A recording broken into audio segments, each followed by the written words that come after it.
নমস্কার বন্ধুরা, শাশুড়ি বৌমা যুগলবন্দি চ্যানেলে আপনাদের সবাইকে স্বাগত জানাই।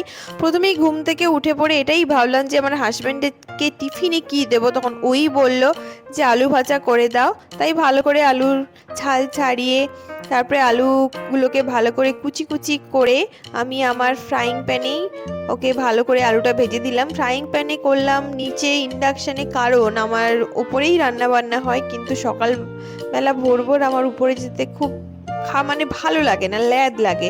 তাই নিচেই আমি আমার ইন্ডাকশানে করে দিলাম। তারপর উপরে গিয়ে শাশুড়ি মা বললেন উনি ডিম টোস্ট খাবেন, তো সেই অনুযায়ী কাজ। তো ভালো করে ডিম ফাটিয়ে ডিম ভেজে এইরকম একটা ডিম টোস্ট বানিয়ে দিলাম। একটা করিনি, আমার জন্য 2 পিস, আমার শাশুড়ি মায়ের জন্য 2 পিস। তারপর উনাকে ফার্স্টে বললাম টেস্ট করো। তো উনি টেস্ট করে তো বললেন ভালোই হয়েছে। ডিম টোস্ট বানানোটা কিন্তু খুবই সোজা, সে যাই বলুন না কেন। এরপর আমি আর আমার শাশুড়ি মা টেবিলের উপর বসে মজা করে ডিম টোস্টটা খেলাম, আর খেতে খেতে যত সুখ দুঃখের আলোচনা করলাম। তো আমার হাজব্যান্ডও বাড়িতে থাকে না আর বাপিও বাড়িতে থাকে না, তাই কথা বলার জন্য আমাদের কেউই নেই।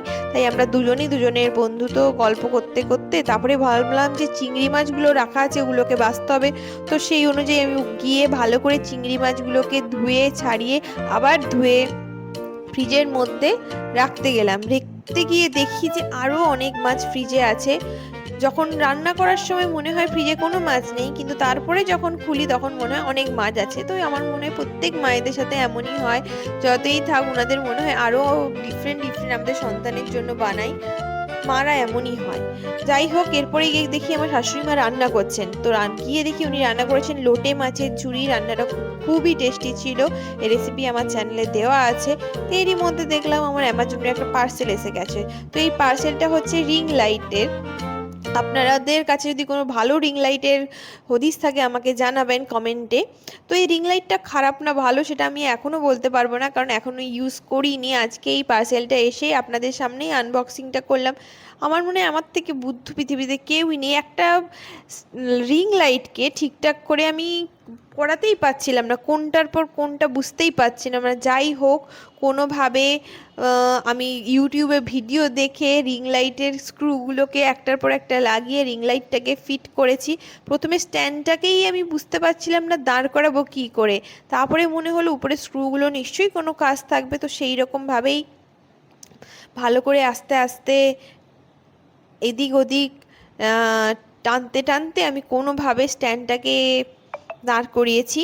এরপরে রিং লাইটের লাইটটাও বার করেছি। সব থেকে একটা জিনিস আমার খারাপ লেগেছে, ওরা দুটো জিনিস দিয়েছে একটা বড় প্যাকেটের মধ্যে অ্যামাজন।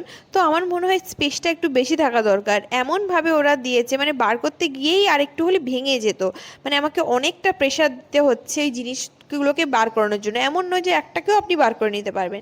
সে যাই হোক, লাইটটাও খারাপ ছিল না। এইগুলোকে বার করে আমি লাগিয়ে দেখলাম যে লাইটও জ্বলছিল। এখনো পর্যন্ত কোনো ডিফেক্ট তো পাইনি। এবার কতদিন এটা চলে সেই অনুযায়ী এর রিং লাইটটা ভালো না খারাপ ডিসাইড হবে। তাছাড়া ক্যামেরাও একটা বড় জিনিস। দামি ফোনের মতো ভিডিও নিশ্চয়ই একটা কম দামি ফোনে তো হবে না, তার জন্য ভালো ফোন বা ভালো ক্যামেরার প্রয়োজন। সে যাই হোক, আনবক্সিংটা করছিলাম সেই সময় আমার শাশুড়ি ভাবিকে ফোন করলেন দোকান থেকে আসার জন্য, কারণ অনেকটাই বেলা হয়ে গেছিলো। তখন 12:30 বা 1টা এরকম কিছু একটা বাজে। তো আমাদেরকে লাঞ্চ করতে হবে। আমি চাইছিলাম যে একটু তাড়াতাড়ি মানে টাইমের মধ্যে লাঞ্চ করার জন্য, যেহেতু দুজনেরই বয়স হয়েছে। টাইমে লাঞ্চ না করলে হজমেরও প্রবলেম হওয়াটা খুবই ন্যাচারাল একটা ব্যাপার। সে যাই হোক, রিং লাইটটাকে আনবক্সিং করে উনাদেরও দেখালাম। আমার শাশুড়ি মায়ের রিং খুবই পছন্দ হয়েছে, খুবই মডার্ন। সত্যি কথা বলতে আমার ইউটিউবে করার যতটা না ইচ্ছা, উনার ইচ্ছাটা আমার থেকেও দ্বিগুণ। যবে আমি এখানে বউ হয়ে আসি তবে থেকেই উনি আমাকে এনকারেজ করছেন। রিং লাইটটাই লাগানোর পর এরকম দেখতে লাগছিল।